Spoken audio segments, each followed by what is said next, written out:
You have probably seen people walking on the streets, pushing a cart full of cans and bottles. Maybe you never paid attention. Or maybe you wonder, what are these people doing? Why are they picking up all these cans and bottles from the trash? Is it even worth it? I have always been interested in waste, and particularly about the role of informal waste pickers after visiting some workers' cooperatives in my home country, Argentina. When I moved to New York to study sustainability here at Columbia, I found out about a community recycling center in Brooklyn. I started volunteering, I became part of the board, and then I became the director. Through my work there, I learned that these people are called canners, and that in many cases, their collections of cans and bottles help them support their families. To give you a sense of scale, this recycling center would receive up to 50,000 units a day. This is like if each of you today brought 2 huge bags full of cans and bottles every day. Or if we see it in a monetary value, this is $2,500 coming from the trash distributed in the community every day. Consider now that more than 500 people would come to this place. Some of them, like Luis and Maria, would do it as their main source of income, their full-time job, their family business. Vanessa would do it to support her son and her obsession with dresses, some of which she would wear when we had a celebration at the center. Others would do it for reasons different than money. June, for instance, she's a 93-year-old Chinese lady who would do it as a great excuse to get out of the apartment she shares with other 5 people, including her husband. And the stories goes on and on. I have met the most amazing people working at this place. Some of them became my friends, and I learned a lot from their unbelievable life stories. I have realized that the canners have an amazing ability to see a treasure where other people see just waste. And this treasure is not only economic, it is about the dignity of work and the sense of community. I learned to see waste very differently now. And I can see opportunities where other people see just waste. This experience made me wonder about my relationship with waste. Have you ever think about your relationship with waste? Do you know how much waste do you generate? Do you know how to sort it? Do you actually do it? Maybe you're very conscious about your relationship with waste, but my guess is that most people are not. Most people just think someone else will take care of it and just throw it away. Thinking about waste, I was immediately shocked by plastic. At the recycling center, I worked literally surrounded by the evidence of the insane amount of plastic that we use and throw away every day. This was the view from my trailer office. But if you think about it, we are all surrounded by plastic. It's everywhere. It is in our electronics, the packaging of our food, the products we buy. It is in our clothes. It's everywhere. The World Watch Institute estimates that an average American would consume 220 pounds of plastic a year, which is double the global average. 220 pounds. It's like each of you consuming double my weight in plastic every year. Sadly, less than 10% would get recycled. The rest will be landfilled, incinerated, or even worse. It will escape the system and end up polluting the environment.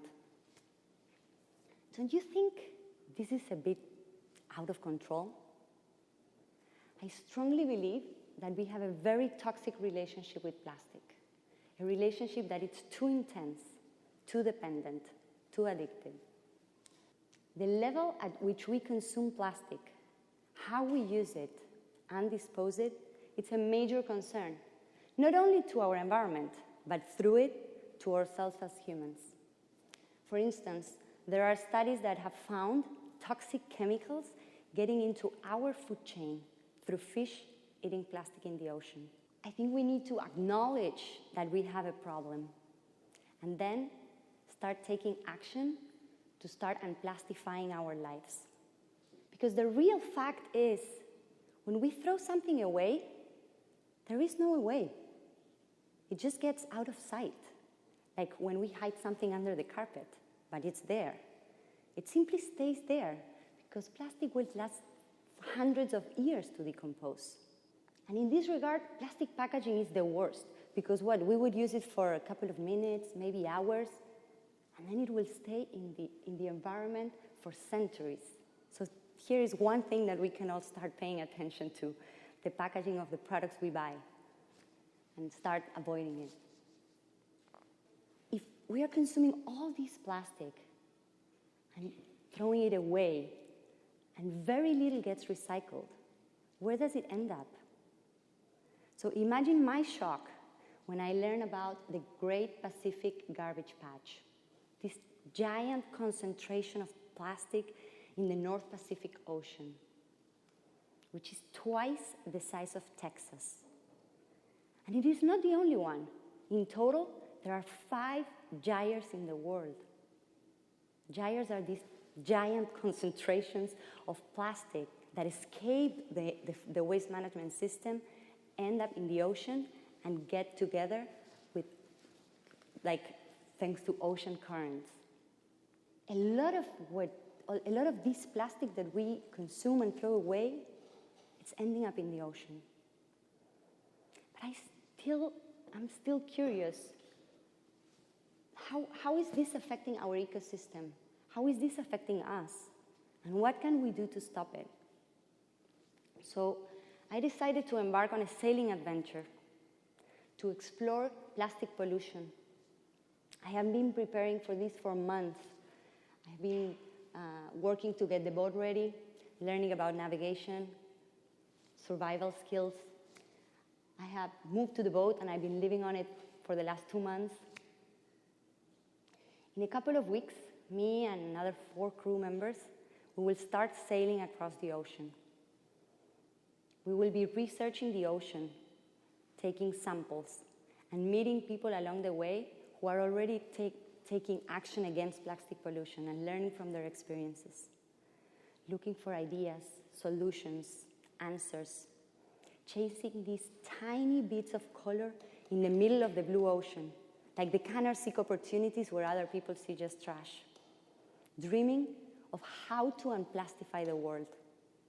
And maybe you cannot all come with me because the boat is too small, but you can join the mission, and especially today because it's Earth Day. So I would like to invite you all to think about your relationship with plastic. Think about a regular day, from the moment you wake up, all the plastic that you interact with.